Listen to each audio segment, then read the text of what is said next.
I'd like to begin with a little story. This is the story that takes place a long, long time ago. It's the story of Giuseppe, a brilliant, talented sculptor. He started out creating little miniature bronze sculptures, and then they got bigger and bigger, did life-size sculptures, and he was known far and wide for being the greatest sculptor of all. One day he said, I want to do my masterpiece now. I want to create such an amazing sculpture of God.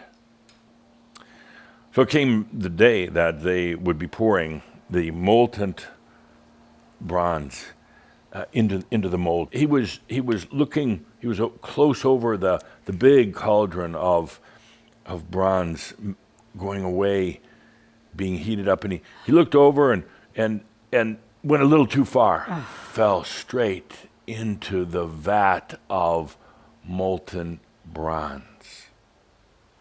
They poured the molten bronze into the mold.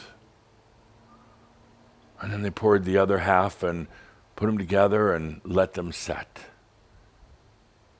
And now, here's this sculpture of God looking out onto the village and onto the village people with Giuseppe cast inside of it. And then one day, 1,000 or more years later, with the statue of God standing there over the village, but now pretty much forgotten, one day a big storm came up. It came across the horizon, a huge tornado, and it moved through the village and went straight to the statue of God made by Giuseppe, straight to it. And by now the statue was pretty worn out, had holes in it, lost a lot of the detail, was discolored, wasn't much of anything. It was pretty drab, pretty boring. And this tornado headed straight for it, knocked it over onto the ground, shattered it into thousands of pieces. And at this point, all this commotion woke up Giuseppe after over 1,000 years of being stuck in his own sculpture. It woke him up. And upon awakening, he didn't really still realize who he had been, but he knew he had been trapped in this sculpture for a long, long time. Upon awakening, there was almost a fear that came over him. Who am I now? I'm no longer this statue. I'm no longer the statue of God. Who am I now? I am free, but what does that mean? What do I do with my freedom? He realized that it is so easy to get trapped in an identity when the true God within says you are all identities, anything you want to be. And yes, you can dive deep into one. You can become trapped as if in a sculpture. But you're always free to create any new identity you want for yourself.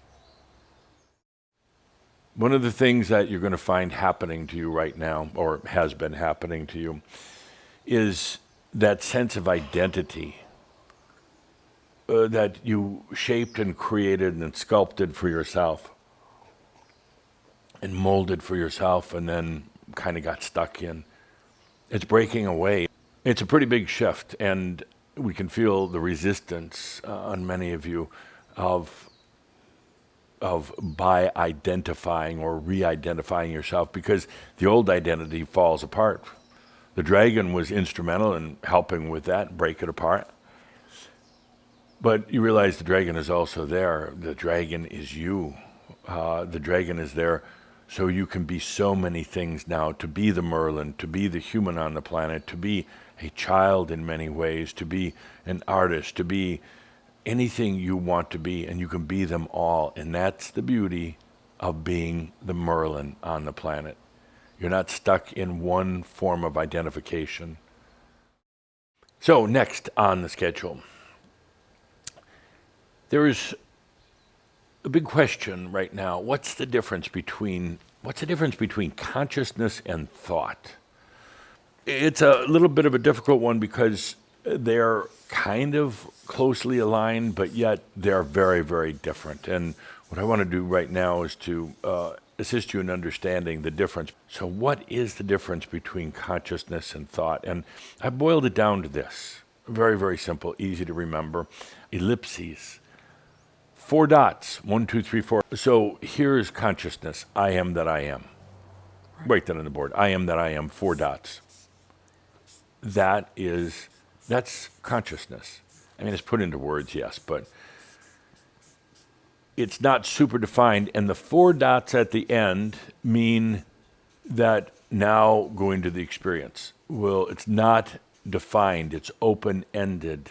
It's a feeling now that can then go into anything, an experience.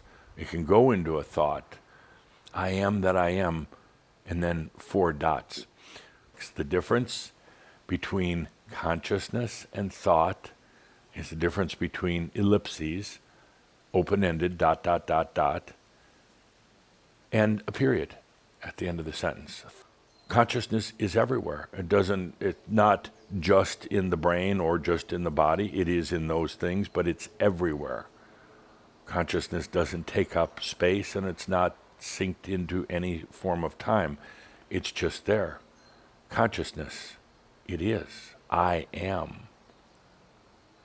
Thoughts, on the other hand, are defined, oftentimes judgmental, oftentimes put into words so they can be communicated supposedly more effectively.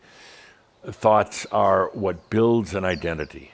I bring all this up because your mind is changing. You're coming back to more a consciousness-oriented reality than a thought-based mental structure reality. You're coming back to more consciousness and more identification with the all that you are, not the little that you are. Consciousness is who you really are. The thoughts are simply the ways of experiencing it and acting it out. But let's not cast them in bronze.